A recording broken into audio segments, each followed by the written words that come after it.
Hello dear students, मेरा नाम अनिल कुमार श्रीवास्तव है। आपको आज मैं जनसंख्या नीति के बारे में संक्षिप्त जानकारी दूंगा, क्योंकि मिज़ोरम देश का पहला ऐसा राज्य बन गया है जिसने पूर्ण साक्षरता हासिल किया है। उसी को लेकर के यह एक न्यूज़ आइटम समझिए इसको, यह न्यूज़ आइटम है।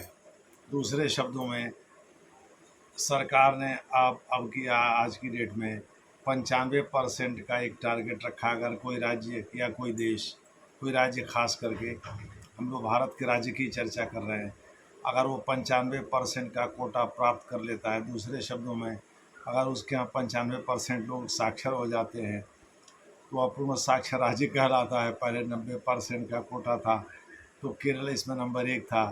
अब मिज़ोरम हो गया, वो भी ईसाइयों का 85%, वहाँ 86% के करीब ईसाई हैं।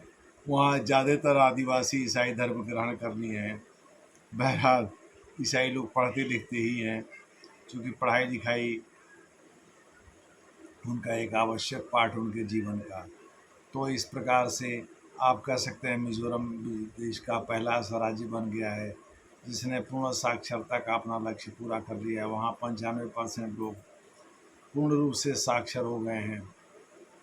बहरहाल, आपको हम ये बता दें कि जब अटल बिहारी वाजपेयी साहब सत्ता में थे, तो उसमें नई कृषि नीति की भी घोषणा हुई थी।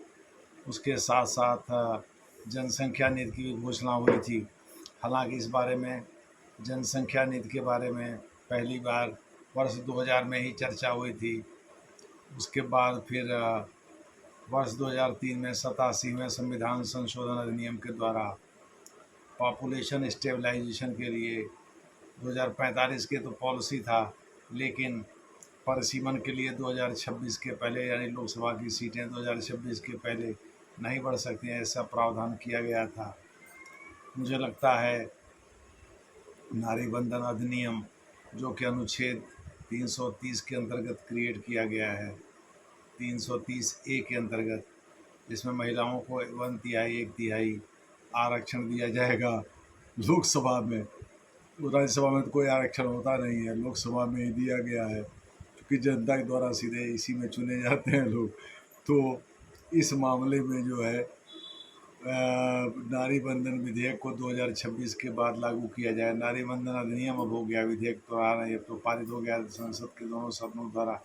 किसी पार्टी ने इसका विरोध नहीं किया। बाबू तो क्या है? इस प्रकार से जो है, अच्छा, बंद कर रही हो? यह मोटे तौर पर आप कह सकते हैं कि नारी बंधन अधिनियम जो है 2026 के बाद लागू किया जाएगा। इस समय परिसीमन भी कराया जाएगा, चूँकि अमित शाह ने नारी बंधन विधेयक पर बोलते हुए ये कहा था कि भाई, कल को पता चला कि हम राहुल गांधी की सीट को महिला के लिए आरक्षित कर दिए, वायनाड को, वो चिल्लाने लगेंगे कि भाई वायनाड को क्यों महिला के लिए आरक्षित कर दिया, क्यों महिला के लिए आरक्षित कर दिया।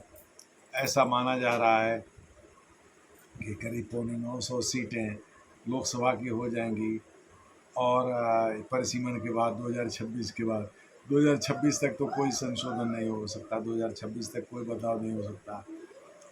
तो उस समय टोटल फर्टिलिटी रेट भी निर्धारित किया गया था, यानी एक महिला अपने जीवन काल में औसतन कितने बच्चों को जन्म देती है प्रसव काल में, तो वो 2.1 निर्धारित किया गया था। उसमें भी केरल नंबर 1 पर था। यानी जहाँ साक्षरता अधिक है वहाँ बच्चे कम पैदा होते हैं, जहाँ साक्षरता कम है वहाँ बच्चे अधिक पैदा होते हैं, ये माना गया था। आंध्र प्रदेश, केरला के बाद आंध्र प्रदेश और फिर तमिलनाडु, ये 3 ऐसे राज्य थे जिनका माना गया कि TFR का टारगेट पूरा करने के करीब हैं या कर भी लिए हैं। हालांकि इस मामले में अगड़े पिछड़े राज्य की बहस शुरू हो गई, तो चंद्रबाबू नायडू ने अटल बिहारी वाजपेयी के समय ही ये हाईलाइट किया कि भाई ऐसा है, जब हमारे यहाँ लोग जानबूझ करके बच्चे कम पैदा करते हैं, तो जाहिर है इकोनॉमिक ग्रोथ तेज होगा।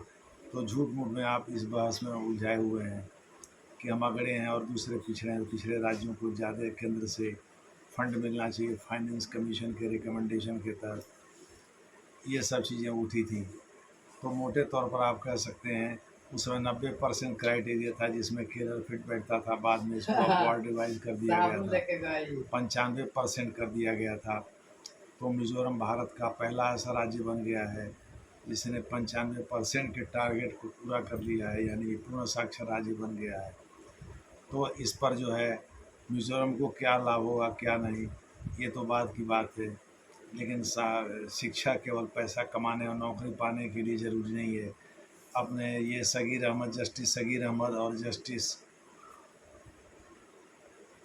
रामास्वामी ने सुप्रीम कोर्ट के जज थे, इन लोगों ने इसको हाईलाइट करते हुए कहा था कि एजुकेटेड आदमी जो है अपने जीवन से संबंधित बहुत सारे निर्णय सही तरह से ले सकता है और वह अपने जीवन को आगे बढ़ाने के लिए जो भी ज़रूरी कदम है वो उठा सकता है।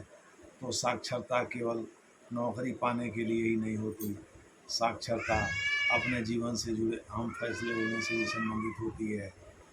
और इस वजह से मिज़ोरम राज्य इस मामले में बहुत अग्रणी होगा, ऐसी उम्मीद की जा रही है। दूसरे शब्दों में मिज़ोरम केरल के पहले पूर्ण साक्षर राज्य का दर्जा प्राप्त करने वाला देश का पहला राज्य बन गया है। इसके बाद मुझे लग रहा है केरल का ही नंबर आएगा। देखना है आगे जैसी सूची जारी होगी उस तरह से आपको सूचना दी जाएगी। धन्यवाद।